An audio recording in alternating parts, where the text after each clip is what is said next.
Before we begin, let me ask you something. What would you do if your own parents sold your trauma for a business deal?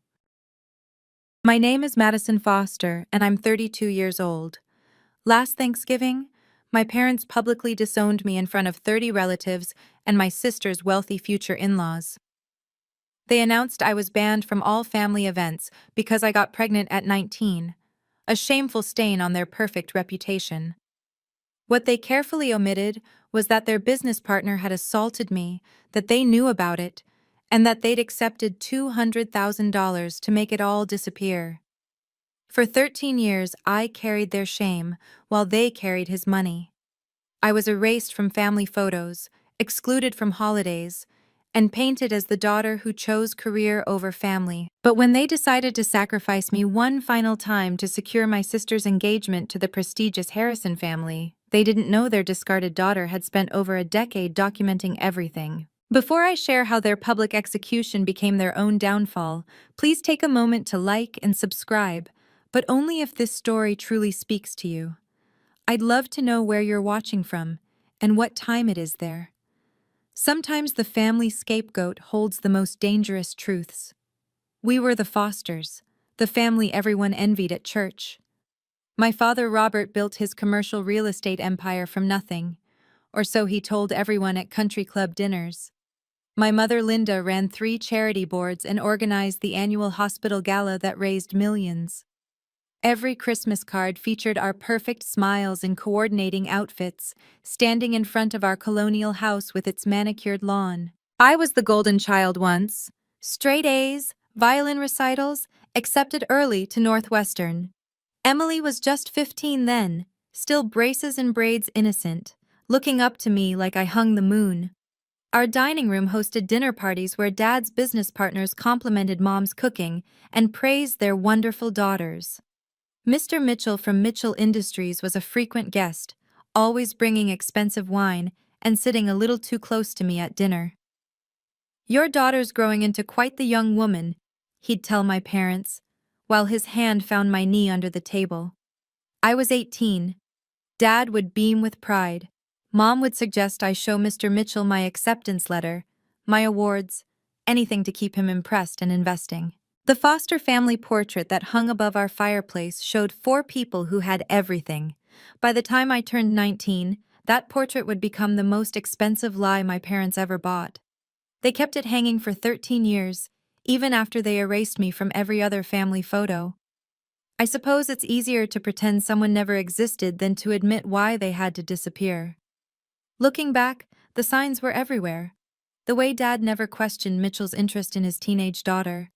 The way Mom always seated us together. They were grooming me for something, though I don't think even they understood what, until it was too late. The test showed 2 lines on a rainy Thursday in March. I sat on my dorm bathroom floor holding 3 more tests, all positive. My hands shook as I called home. Mom answered on the second ring, her voice bright until she heard me crying.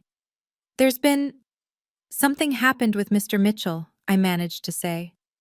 The silence stretched so long I thought we'd been disconnected. Then Dad got on the line. His voice was controlled, businesslike, the same tone he used for hostile takeover negotiations. "Come home immediately. Tell no one." The drive took 3 hours. I don't remember most of it. When I walked through our front door, my parents were sitting in the living room like they were waiting for a business meeting. No hugs, no questions about whether I was okay. Dad's first words were, "How much does Mitchell know?" The next morning, I was in a private clinic 2 states away.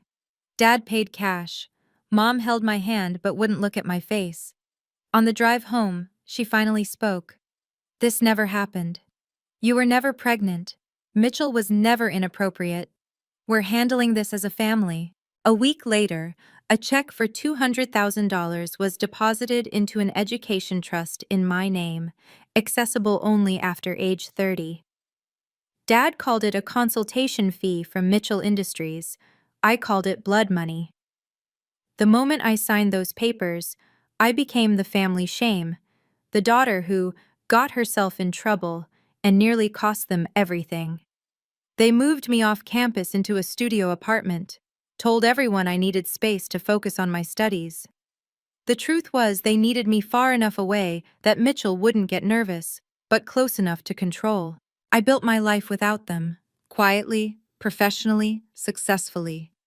Graduated summa cum laude while living in exile.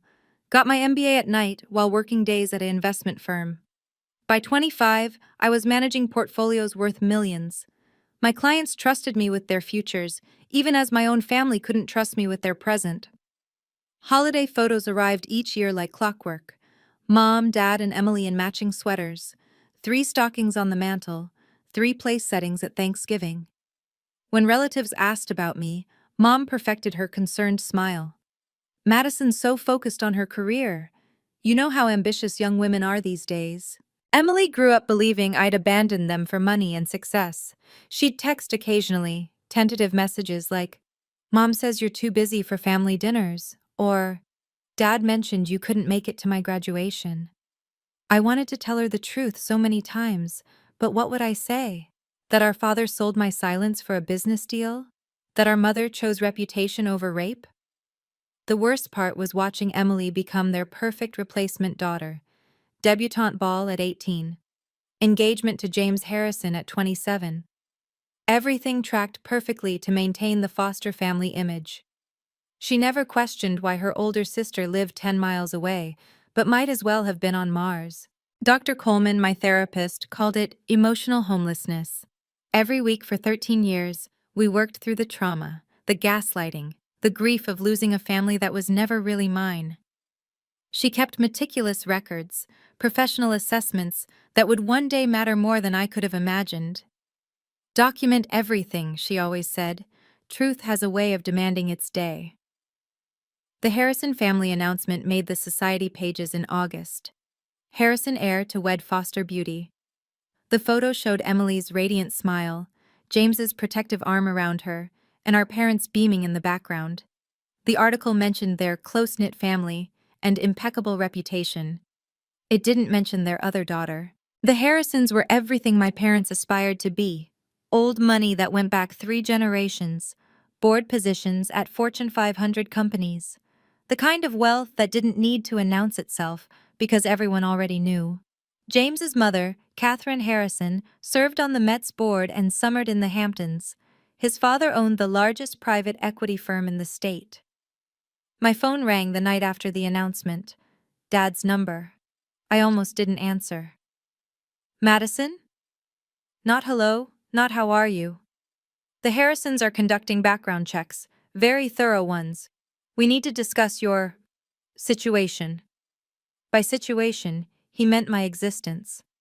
By discuss, he meant strategize my erasure. What do you want? I asked. Cooperation, distance, discretion. Each word dropped like a stone. The wedding is next spring.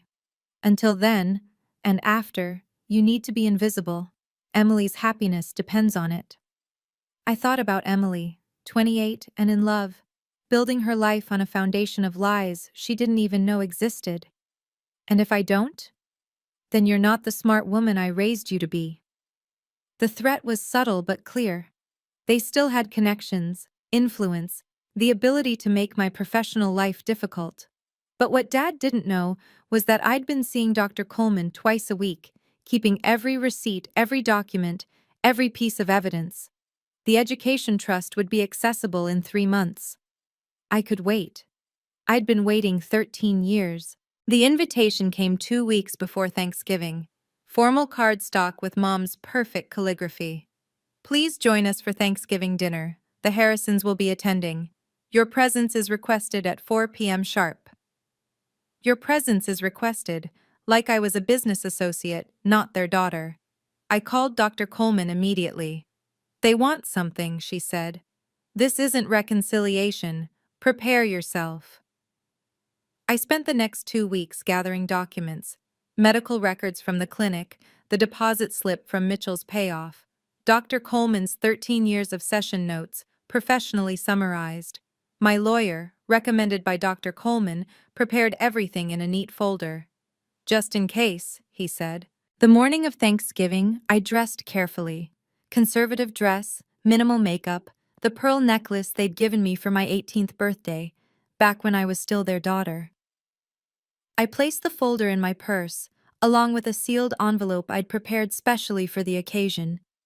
The drive to my childhood home felt like traveling back in time. Each familiar street corner held a memory of the girl I used to be, before that rainy Thursday changed everything. I parked behind a line of luxury cars. The Harrisons drove matching Mercedes. Of course they did. Standing at the front door, I could hear laughter inside. 30 voices at least. Mom had pulled out all the stops. I rang the doorbell. Imagine ringing the doorbell at your own parents' house, and waited. Emily answered, her engagement ring catching the light. Madison, oh my God, you actually came. Her hug was genuine but confused. Behind her, I could see the dining room filled with relatives I hadn't seen in years, and at the head of the table, the Harrison family holding court. I knew something was wrong the moment I walked in. The seating arrangement told me everything. One chair, placed at the far end of the table, separated from everyone else by empty space. A stage positioning. Mom had even adjusted the lighting so that spot would be perfectly illuminated. This wasn't a reconciliation, it was an execution, Aunt Patricia whispered to Uncle Tom when she saw me. Cousins I'd grown up with avoided eye contact. The Harrison family studied me like anthropologists observing a curious specimen. Only Grandma Rose, 83 and sharp as ever, gave me a warm smile from across the room. Madison, so glad you could join us, Mom announced, her voice carrying over the conversations. Everyone, you remember our eldest daughter. The way she said eldest made it sound like a disease. As I took my isolated seat, I heard Mrs. Harrison murmur to her husband, Linda warned me about the situation. So brave of them to attempt inclusion. Attempt inclusion, like I was a charity case at my own family's table. Dad clinked his glass. Before we begin, I want to thank everyone for joining us, especially the Harrisons, who will officially become family this spring. He paused, his eyes finding mine. Family is about choices, about choosing who deserves to be at your table. My phone buzzed. A text from Dr. Coleman. Remember, you're not that 19-year-old girl anymore. You have power now. She was right. I did have power. In my purse, in my truth, in my silence that was about to end. I smiled at Dad, the same practiced smile I'd learned from watching him close deals. He had no idea he'd just walked into his own trap. Mom began passing dishes, performing her perfect hostess routine. The Harrisons were seated in positions of honor, close to my parents. And there I sat, the family shame, exactly where they wanted me. We were halfway through dinner when Mom stood up, tapping her wineglass. The room quieted immediately. She wore her charity gala smile, the one that had raised millions for causes she couldn't actually name. I wanted to address something before we continue, she began, her voice steady and rehearsed. As we celebrate Emily's upcoming marriage to this wonderful family, it's important to be transparent. Transparent. The word hit me like cold water. Our eldest daughter Madison has been distant from the family for many years. She looked directly at me. Since she got pregnant at 19. Forks stopped moving. The silence was absolute. We've carried this shame long enough, Mom continued. It's only fair that the Harrisons know what they're truly joining. Madison made choices that nearly destroyed our family's reputation. We've protected her from consequences for 13 years, but with a wedding approaching, honesty matters. Mrs. Harrison's eyes widened slightly. James shifted uncomfortably. Emily's face had gone pale. Linda, Grandma Rose said quietly. This isn't the time. It's exactly the time, Dad interrupted, standing beside Mom. The Harrisons deserve to know why Madison won't be at the wedding, why she's not in family photos, why we've had to distance ourselves. He turned to me, his expression cold. Madison is banned from all family events going forward. We cannot have our mistakes. He paused, letting the words sink in, contaminating Emily's fresh start. 30 people stared at me, some with pity, some with disgust, most with the kind of horrified fascination usually reserved for car accidents. Emily's eyes filled with tears, but she said nothing. James's mother leaned over to whisper something to her husband. I set down my fork carefully, deliberately. The small clink it made against the china seemed to echo in the silence. Dad wasn't finished. He never was when he smelled blood in the water. To be clear, he said, his CEO voice filling the room. Madison is no longer welcome at any foster family gathering, not Christmas, not Easter, and certainly not Emily's wedding. He looked at the Harrisons. We apologize for any discomfort this causes. We should have been more forthcoming about our family challenges. Family challenges. 13 years of trauma reduced to a corporate euphemism. Robert, Uncle Tom started, don't you think? I think the Harrisons deserve a family without scandal, Dad cut him off. Emily deserves a wedding without shadows. Emily finally spoke, her voice small. Dad, please. It's for your own good, sweetheart. Mom's voice was soothing, maternal, the good mother protecting her good daughter from the bad one. Mrs. Harrison cleared her throat. We appreciate your transparency. The Harrison family values honesty above all else. The irony was so thick I could taste it. Honesty, from the parents who buried a crime under $200,000 of hush money. I stood slowly, my movements deliberate and calm. Every eye tracked me as I picked up my purse.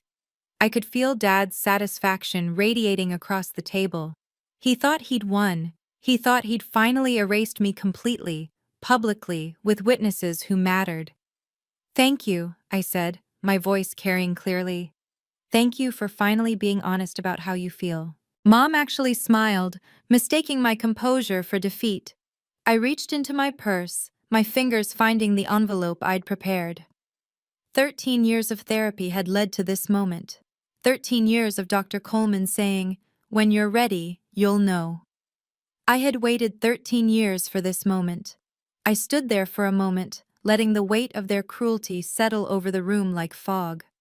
My phone buzzed again, Dr. Coleman checking in. The small vibration grounded me, reminded me that I had support beyond these walls.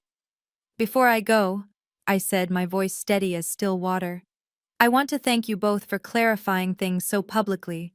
It takes courage to announce your character to 30 witnesses. Dad's jaw tightened. He recognized the tone. I'd learned it from him. The calm before a deal closes, the quiet that precedes a killing stroke in negotiations. Madison, just leave, Mom said, but her voice wavered. Something in my posture, my absolute lack of tears or pleading, had shifted the room's energy. I walked slowly around the table, my heels clicking against the hardwood floor, each step measured, purposeful. I wasn't rushing. I wasn't running. For the first time in 13 years, I was exactly where I needed to be. Emily, I said, stopping beside my sister, I'm sorry you had to learn about our family this way. You deserved better. She looked up at me, confusion and pain mixing in her eyes. Maddie, You'll understand soon. I squeezed her shoulder gently, then continued my path toward the Harrisons. Mrs. Harrison watched me approach with the kind of alert stillness that suggested she understood power dynamics better than my parents assumed. Her husband straightened in his chair. James looked like he wanted to disappear into the floor. I reached into my purse, pulling out the envelope. Cream-colored, expensive paper, the kind used for important documents. Dad's sharp intake of breath told me he recognized it from his own business dealings. Mrs. Harrison, I said, extending the envelope to her, if you've ever been blamed for something that wasn't entirely your fault, or if your family has ever chosen their reputation over your well-being, please hit that like button. Your support means everything, and it helps other people find stories like mine. Let me know in the comments. Have you ever had to stand up to your own family? Now, let me tell you what happened next. Mrs. Harrison looked at the envelope, then at me, then at my parents. She had the kind of face that had never been told no. Aristocratic, refined, accustomed to deference. But she was also intelligent.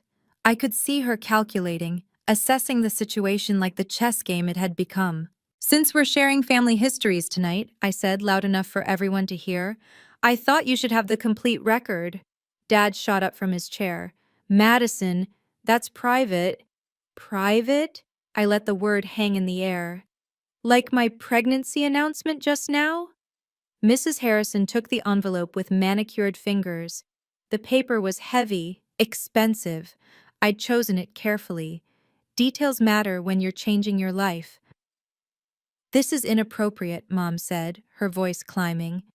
"Catherine, please, you don't need to—" "Linda," Mrs. Harrison's voice cut through Mom's panic like a blade. "You just announced your daughter's teenage pregnancy to establish transparency. Surely you won't object to reciprocal honesty." The room held its breath. Dad's hand trembled as he reached for his water glass. That tremor, I'd seen it only once before, when the FBI had investigated one of his deals. He knew what was coming. Part of him had always known this day would arrive. I returned to my place at the table, sat down, and picked up my wine glass. "I'll wait while you read. It's only fair since everyone waited while my parents shared my story." Mrs. Harrison opened the envelope with the kind of deliberate care usually reserved for defusing bombs. In a way, that's exactly what she was doing. Inside were 3 documents, each one a piece of truth my parents had spent 13 years and $200,000 trying to bury. "That's private family business!" Dad's voice cracked as he lunged toward Mrs. Harrison. Uncle Tom had to physically restrain him. I'd never seen my father lose control like this. Not the man who'd built an empire on handshakes and calculated risks. "Robert, what is this?" Mom's perfect hostess mask finally slipped. "What did you give her?" Mrs. Harrison was already reading, her eyes moving across the first page with the kind of focus that had made her husband billions in acquisitions. The room watched her face change, confusion, then understanding, then something that looked like rage. "Medical records," she said quietly, "from Stillwater Clinic." Mom went white. That was the place. The clinic 2 states away where they'd paid cash. "Robert," Mrs. Harrison continued, her voice gaining strength, "your signature is on this payment receipt. $200,000 from Mitchell Industries, dated 1 week after the procedure." "You don't understand the context," Dad stammered. Robert Foster, who never stammered, who commanded boardrooms and closed million-dollar deals over golf, was stammering. "Mitchell was helping us through a difficult time." "Mitchell?" Mr. Harrison spoke for the first time, his voice sharp. "Gerald Mitchell? He's been investigated 3 times for inappropriate conduct with minors." The room erupted. Aunt Patricia gasped. Uncle Tom released Dad's arm in shock. Emily made a sound like she'd been punched. "The second document," Mrs. Harrison continued, her voice cutting through the chaos, "is a psychological evaluation from Dr. Sarah Coleman dated last month. 13 years of treatment for trauma resulting from sexual assault." Dad's hands were shaking violently now. Mom had collapsed into her chair, her face in her hands. "There must be a mistake," Mom whispered. "Madison, tell them there's been a mistake." Mrs. Harrison's perfectly manicured fingers trembled as she reached the second page. The room had gone so quiet, I could hear the grandfather clock ticking in the hallway. The same clock that had counted the hours after I'd come home pregnant, scared, and 19. "This is a notarized statement from the nurse present at the clinic," she read aloud, describing a 19-year-old girl who showed signs of trauma consistent with assault. Grandma Rose made a sound like a wounded animal. "Oh, Madison. Oh, sweetheart." Mrs. Harrison looked up at my parents, and I saw something I'd never expected from a woman of her standing. Pure, undiluted disgust. "You took money," she said to my father. "You took money to silence your daughter's rape." The word hung in the air like a physical presence. Rape. Not incident. Not situation. Not mistake. The truth, finally spoken aloud in this room, where we'd celebrated so many Thanksgivings, so many carefully orchestrated lies. "It wasn't," Dad started, but Mrs. Harrison wasn't finished. The third document is from Mitchell Industries' internal investigation, leaked by a whistleblower. Your daughter's name is on a list of 4 young women who received similar consultation fees. The youngest was 17. Emily vomited, right there at the table, onto Mom's heirloom tablecloth. James rushed to help her, but she pushed him away, staring at our parents with horror. You knew? Emily's voice was barely a whisper. You knew what he did to her and you made her the villain? Mrs. Harrison stood, the document still in her hand. Mr. Harrison, we're leaving. James, get your coat. Mother, James started. Now. Her voice brooked no argument. We do not associate with people who sell their children. Wait, Mrs. Harrison said, stopping at the head of the table. Everyone here should hear this. You all participated in shaming this young woman for 13 years. She held up the final page. This is a letter from Dr. Coleman, Madison's therapist. May I, Madison? I nodded. Let them hear it all. Mrs. Harrison's clear voice filled the room. Madison Foster has shown remarkable resilience in the face of systematic family betrayal. At 19, she was sexually assaulted by Gerald Mitchell, a man her parents welcomed into their home. When she became pregnant as a result, her parents chose to protect their business relationship over their daughter's well-being. They accepted payment for her silence, forced her to terminate the pregnancy, and then ostracized her to maintain their false narrative. Aunt Patricia was crying. Uncle Tom looked sick. The cousins who'd avoided my eyes were staring at my parents in shock. Furthermore, Mrs. Harrison continued, the psychological damage of being blamed for her own assault, isolated from family support, and branded as the family shame has required extensive therapeutic intervention. Despite this, Madison has built a successful career, maintained her dignity, and never once violated the silence her parents purchased, until tonight. She set the papers on the table in front of my father. The fact that you chose tonight to publicly humiliate your daughter one final time in front of my family to protect your younger daughter's engagement reveals exactly who you are. Mom tried to speak. Catherine, please, the wedding. There will be no wedding. Mrs. Harrison's voice was final. The Harrison family does not join with people who sell their children's safety for profit. But that wasn't even the worst part. There's one more thing, I said, standing again. My voice was steady, clear. 13 years of therapy had prepared me for this moment. The investigation into Mitchell revealed something else. Dad's face had gone gray. He knew what was coming. I wasn't the first girl from a business partner's family. The FBI found a pattern going back 10 years. Dad knew.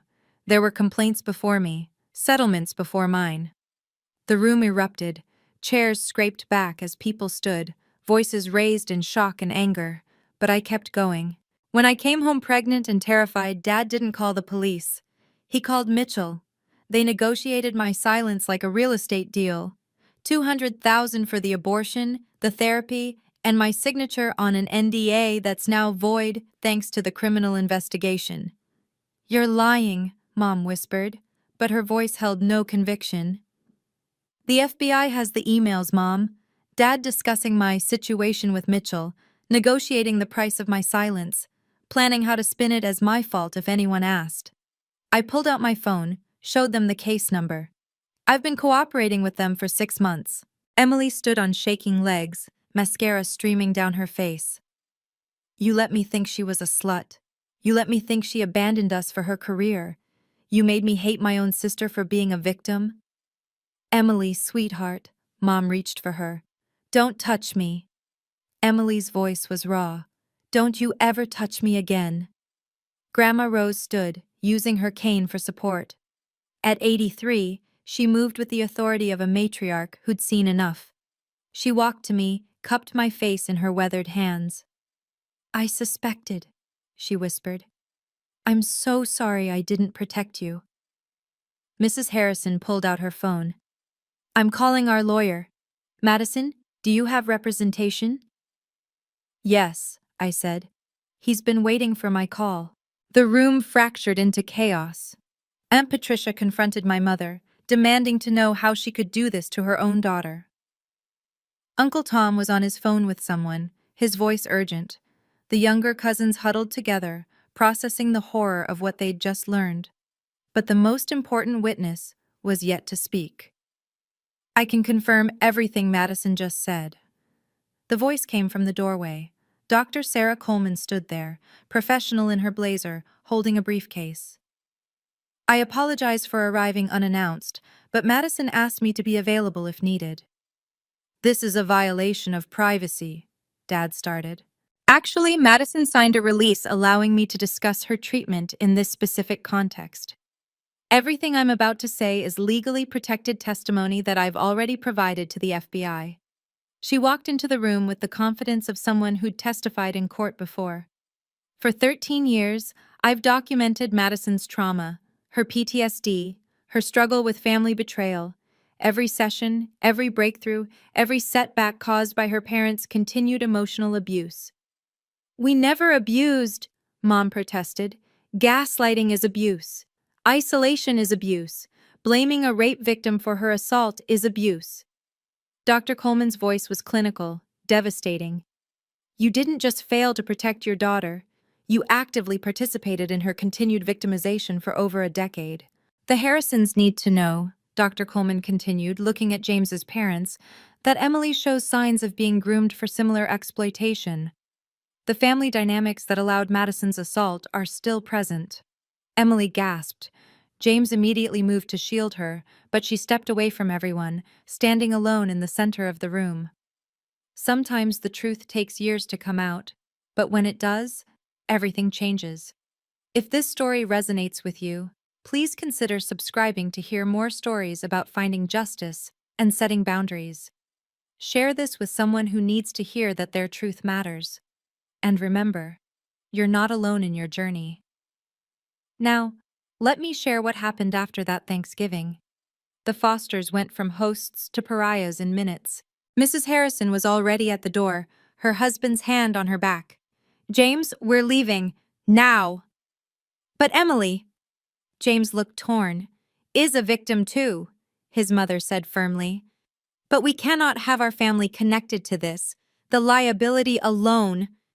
She looked at my parents with undisguised contempt. "You're going to be destroyed, criminally, civilly, socially." One by one, the relatives stood to leave. Aunt Patricia hugged me on her way out, whispering apologies. Uncle Tom squeezed my shoulder. The cousins who'd ignored me earlier now looked at me with a mixture of respect and horror. "Madison's lying," Dad's voice cracked with desperation. "She's bitter about being cut off." "Robert," Grandma Rose's voice cut through his protests. "I've watched you lie for 30 years, but not about this, not anymore." She turned to me. "I'm changing my will tomorrow. Everything goes to you and Emily. Your parents are dead to me." Mom collapsed into sobs. The sound was ugly, raw, nothing like her practiced tears at charity galas. This was the sound of a woman watching her entire world crumble. Emily stood in the ruins of the dining room, staring at the family portrait above the fireplace. Without a word, she walked over and pulled it off the wall. The crash as it hit the floor was satisfying, final. 13 years, she said to our parents. 13 years you let me think my sister was the family failure. 13 years of lies." She turned to me. "I'm so sorry, Madison.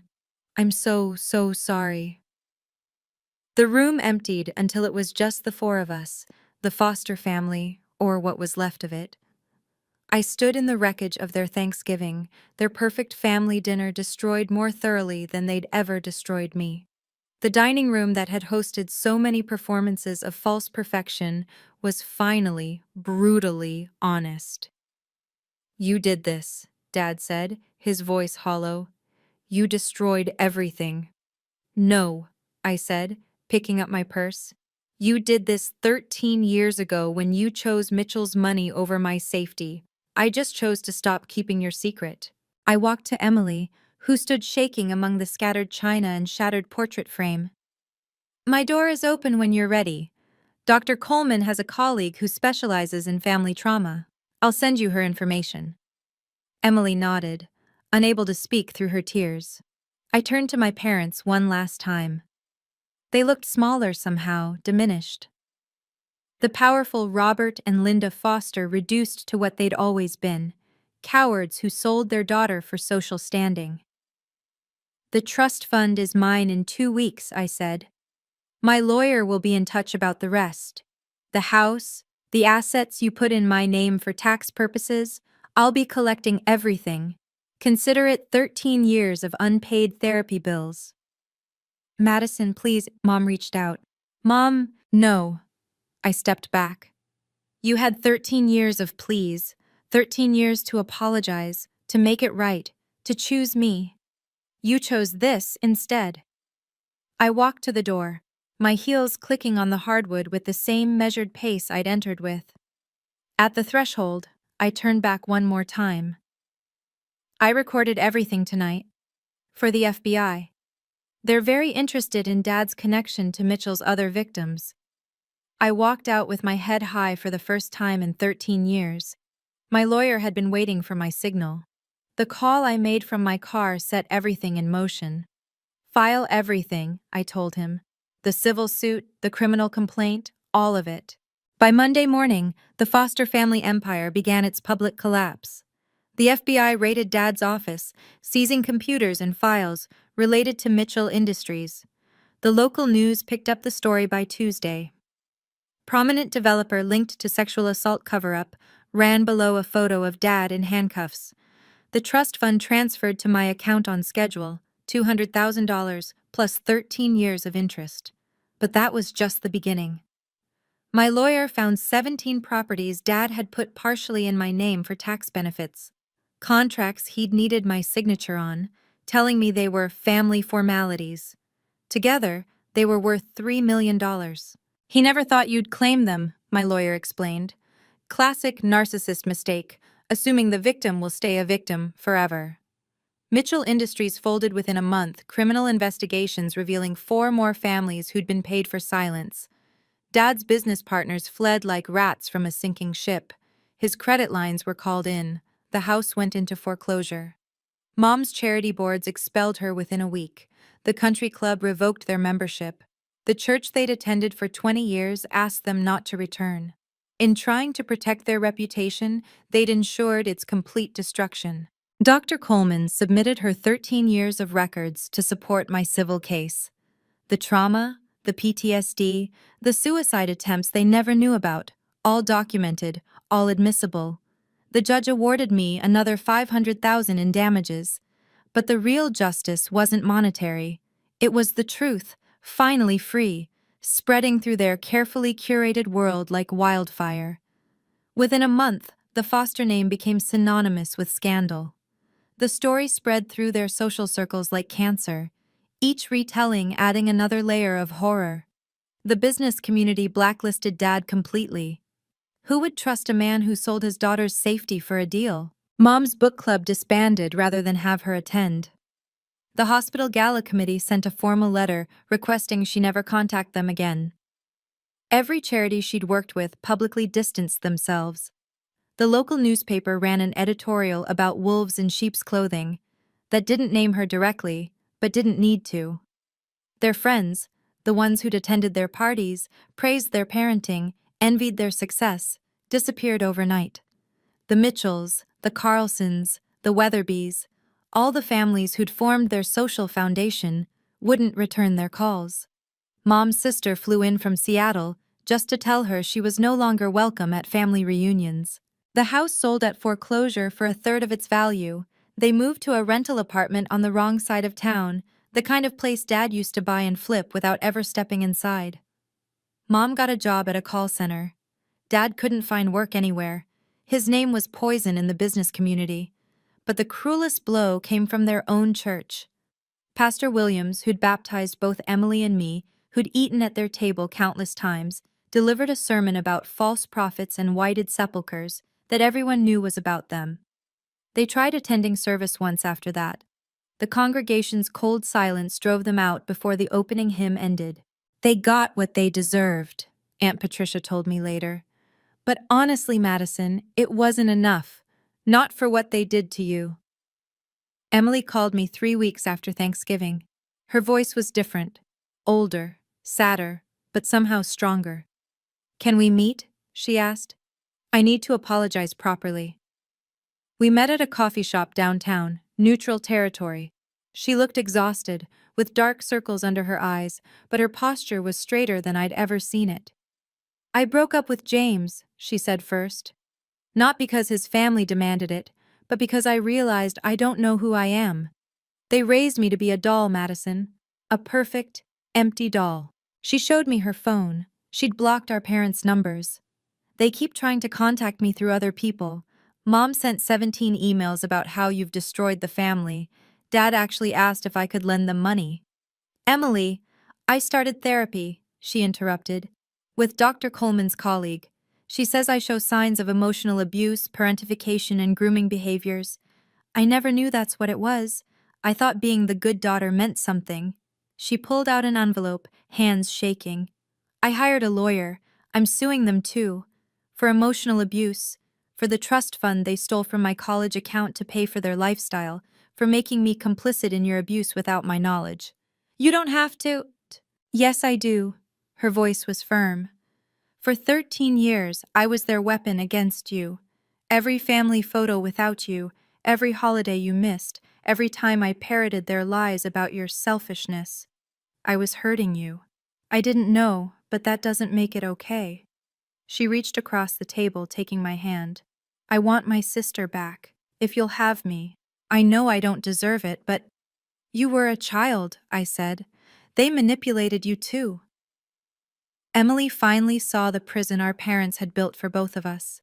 The family I lost was replaced by the family I found. Grandma Rose became a regular at my apartment, bringing cookies and 13 years of suppressed affection. She'd suspected something all along but had been threatened into silence. "Your father told me I was having dementia episodes," she admitted.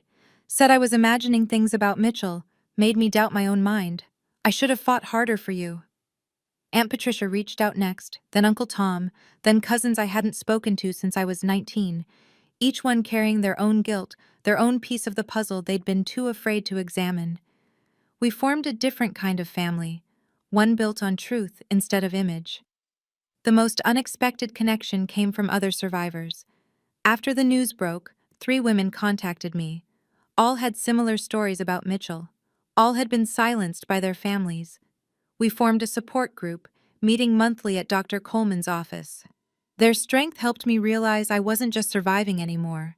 I was healing. Emily moved in with me while she found her footing. We spent evenings cooking together, watching movies, having the sister conversations we'd been denied for 13 years. She was in intensive therapy, unpacking years of manipulation. "They trained me to be you," she said one night. "The improved version. The one who wouldn't get in trouble. But the whole time, they were just teaching me to be a better victim." Even Mrs. Harrison reached out, 6 months later. Not to reconcile with Emily, that bridge was burned, but to apologize and offer a reference for my business. "You showed more courage in one evening than most people manage in a lifetime," her letter said. "The corporate world needs women like you." I found my real family among those who believed me. 6 months after that Thanksgiving, I stood in my new office, CEO of my own investment firm. The lawsuit settlements and recovered assets had given me the capital to break free from working for others. My clients followed me, trusting the woman who'd had the courage to speak truth to power. Emily was back in school, studying psychology with a focus on family trauma. She'd moved into her own apartment, but we had dinner every Sunday. She was dating someone new, a social worker who understood trauma and treated her with the respect she was still learning she deserved. Our parents had disappeared into obscurity. Last I heard, they'd moved to a different state, living under Mom's maiden name. Dad was working construction. Mom was stocking shelves at a grocery store. They'd sent one letter through their lawyer, asking for forgiveness and financial help. My lawyer's response was 2 words: no contact. Dr. Coleman and I had reduced our sessions to once a month. Maintenance, she called it, though we both knew it was more like victory laps.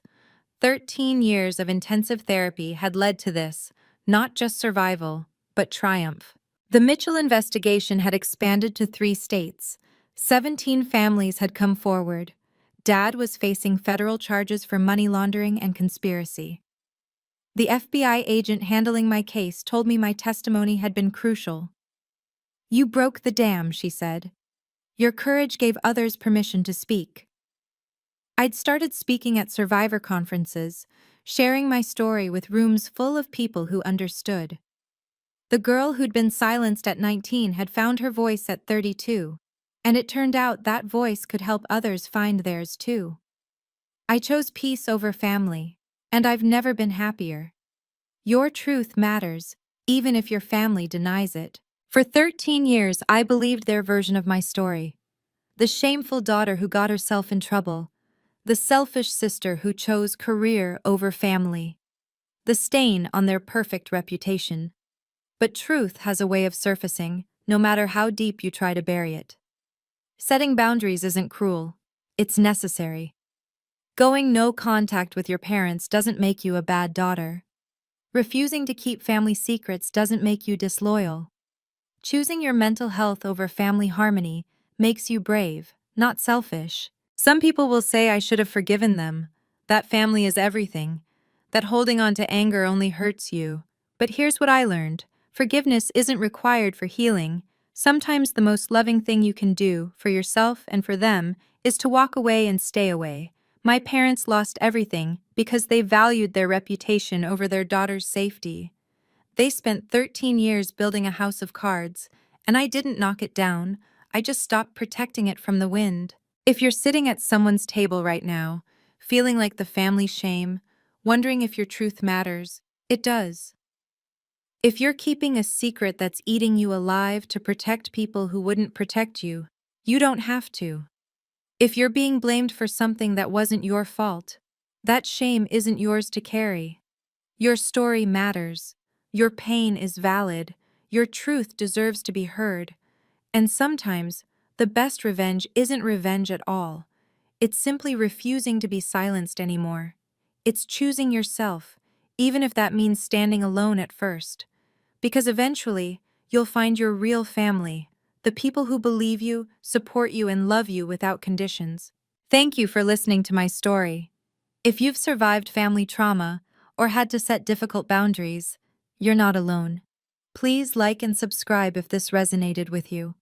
Share your own boundary-setting victories in the comments.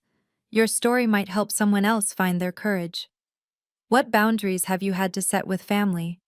Remember, choosing yourself isn't selfish.